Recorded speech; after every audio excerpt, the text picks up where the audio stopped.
Graça e paz, meu irmão, gratidão damos a Deus pelo dia. E a alegria é importante para a gente viver o dia de uma forma abençoadora, né? E vamos meditar então na palavra do Senhor. A gente vai usar o livro de Salmos e hoje a gente vai mergulhar no Salmos 128. São apenas 6 versículos e a gente vai analisar ou meditar a partir do versículo 1. Nele encontramos: bem-aventurado aquele que teme ao Senhor e anda nos seus caminhos. Maravilha, a gente poderia terminar o nosso devocional aqui, pronto, sem qualquer necessidade da gente acrescentar algo mais, porque o salmista, ele já define a fórmula para que você tenha sucesso na sua vida. Qual a fórmula? A fórmula ela provém do temor ao Senhor e provém também da obediência. Isso traz qual resultado? O resultado da bem-aventurança, o resultado daquilo que o homem busca na sua vida, que é vamos dizer assim, é uma das principais perseguições que o homem tem.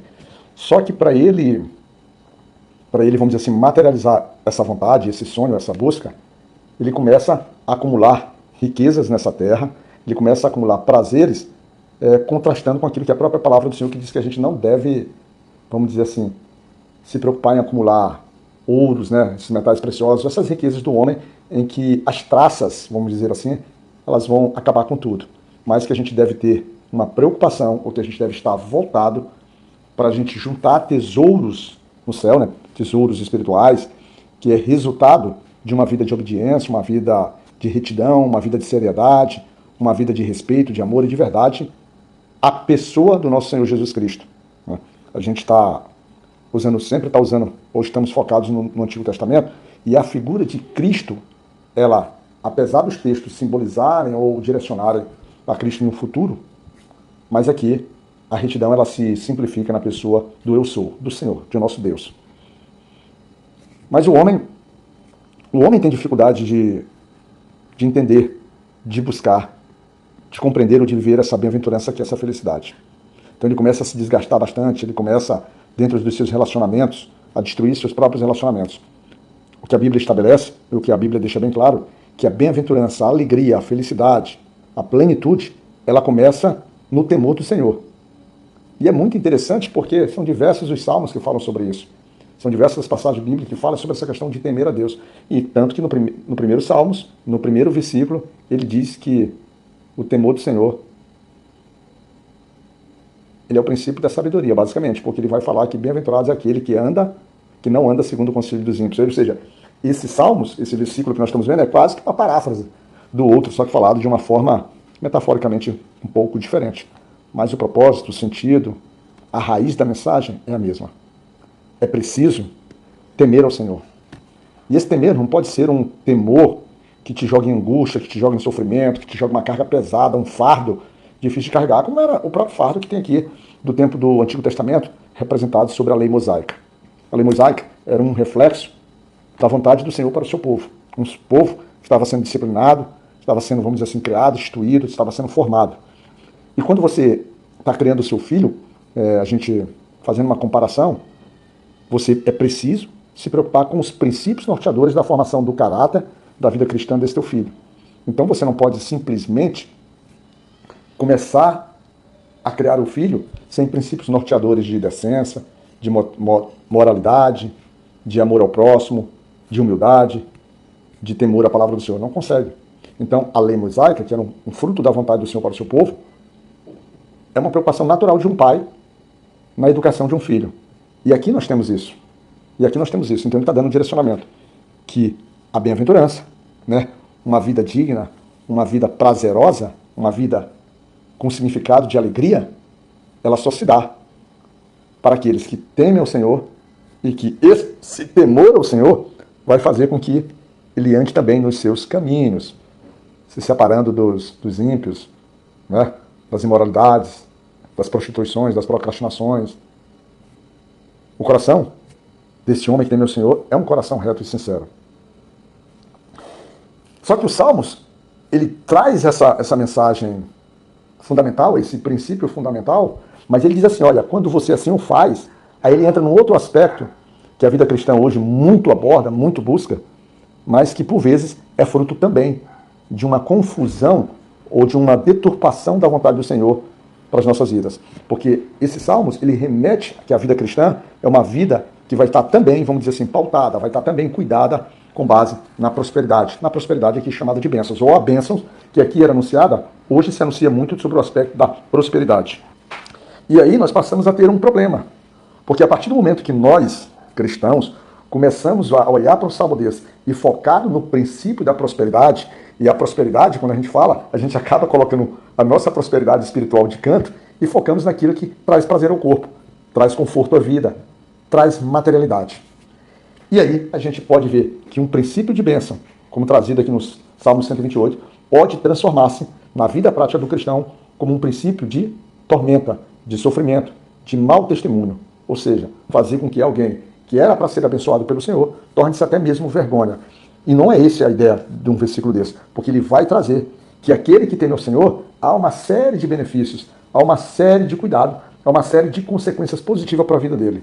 E uma das primeiras consequências nós vemos é sobre, vamos dizer assim, ele será saciado, satisfeito, ele será, vamos dizer assim, nutrido em suas necessidades. Por quê? Principalmente de alimento de sustento. Porque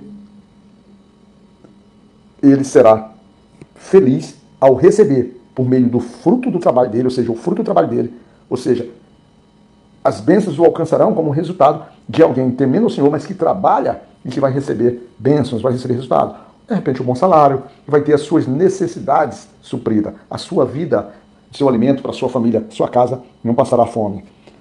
O Salmos também traz como materialidade da bênção, ele vai trazer a construção de uma vida familiar interessante, uma vida familiar íntegra, uma vida familiar abençoadora, uma vida familiar em comunhão. Você já imaginou isso? Você já parou para pensar como uma bênção do Senhor, não os milhões, o didimo, o funfa na tua conta, mas uma casa em que a tua mulher, ela te dá frutos que são os teus filhos, e bons frutos, né?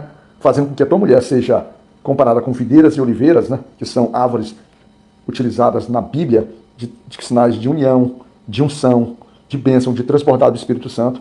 E aí ela vai fazer com que a tua casa, agora a tua construção familiar, seja uma construção plena, uma riqueza que dinheiro nenhum se compra. Essas são bênçãos trazidas nesse versículo pelo salmista. E ele nos lembra que essa mulher dará frutos, né? Frutíferos, ou seja, será multiplicado, será abençoador, terá uma família grande, principalmente nós estamos no contexto do Antigo Testamento. Se hoje ter um número de filhos expressivo representa uma preocupação, até um medo, aqui nessa época assim, não era assim, porque nesse povo eles eram estimulados a multiplicar e a frutificar, tanto que dentro dessa cultura árabe, islâmica, desse povo, ainda continua assim, famílias grandes é família que prospera, família que tem possibilidade de avanço. E aqui, o avanço mais uma vez não é simplesmente material. Por quê? Porque ele diz que os frutos da videira que é da tua esposa, né, que será comparada, ela está sendo comparada com isso, elas serão como plantas de oliveiras, elas serão fixadas, serão fortes, serão perseverantes, estarão contigo na tua caminhada de fé, na tua caminhada de vida, a ponto de também criar uma base de sustentação nas tuas necessidades e até mesmo na tua proteção, porque ele diz que eles estarão à roda da tua mesa. Pensa nessa bênção de você ter uma mesa de filhos, comendo, sorriso, vocês cantando, vocês louvando ao Senhor. Pensa. Um salmo desse traz sobre isso. Fruto de alguém que teme ao Senhor e que anda nos seus caminhos. E ele completa de uma forma muito simples, quando ele diz, lá no versículo 4, eis que assim será abençoado o homem que teme ao Senhor. Meu irmão, um homem que teme ao Senhor é alguém que nasceu para ser abençoado. Tem dificuldades? Tem tribulações? Tem.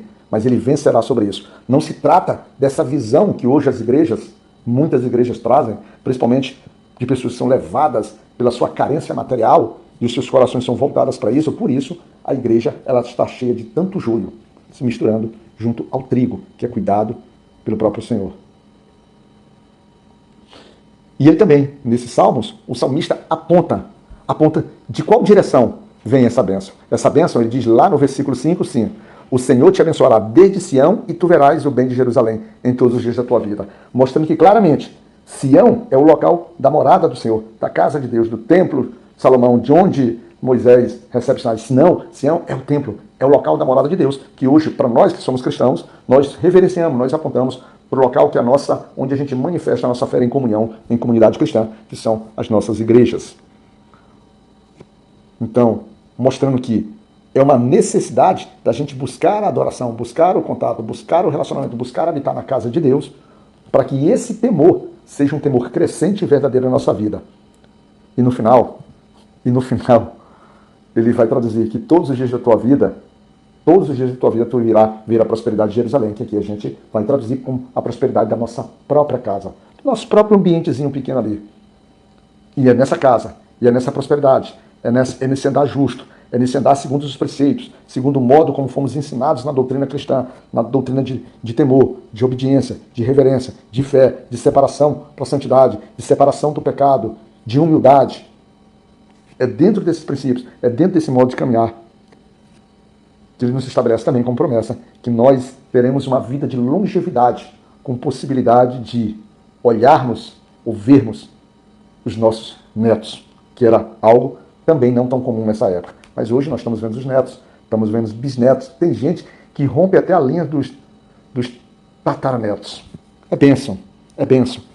É bênção para alguém que vive assim do temor ao Senhor. Mas aí, você na sua negação, você na sua incredulidade, diz assim, mas são tantos os crentes, são tantas as pessoas boas que temem ao Senhor que morrem cedo. São tantas as pessoas crentes que têm uma vida aparentemente de necessidade e sofrimento. Pois é, meu irmão. Você pode ser capaz de enumerar tudo isso.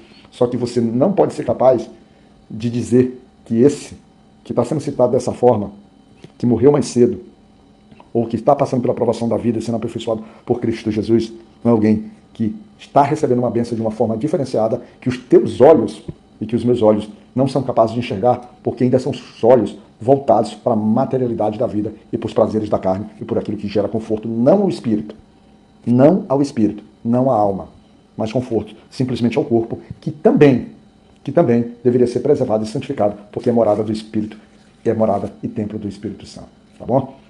Fica na graça de Deus Pai, e que sejamos como o salmista nos traz aqui nesse Salmos, que sejamos bem-aventurados, e não há segredo, para que você tema o Senhor e para que você ande no princípio dos seus preceitos, ou na obediência da sua lei, dos seus ditames, necessário você ter um encontro verdadeiro e fiel com Cristo Jesus. E eu digo, você pode continuar postergando esse contato, e Deus pode continuar, e que continue tendo misericórdia da tua vida. Mas não se iluda.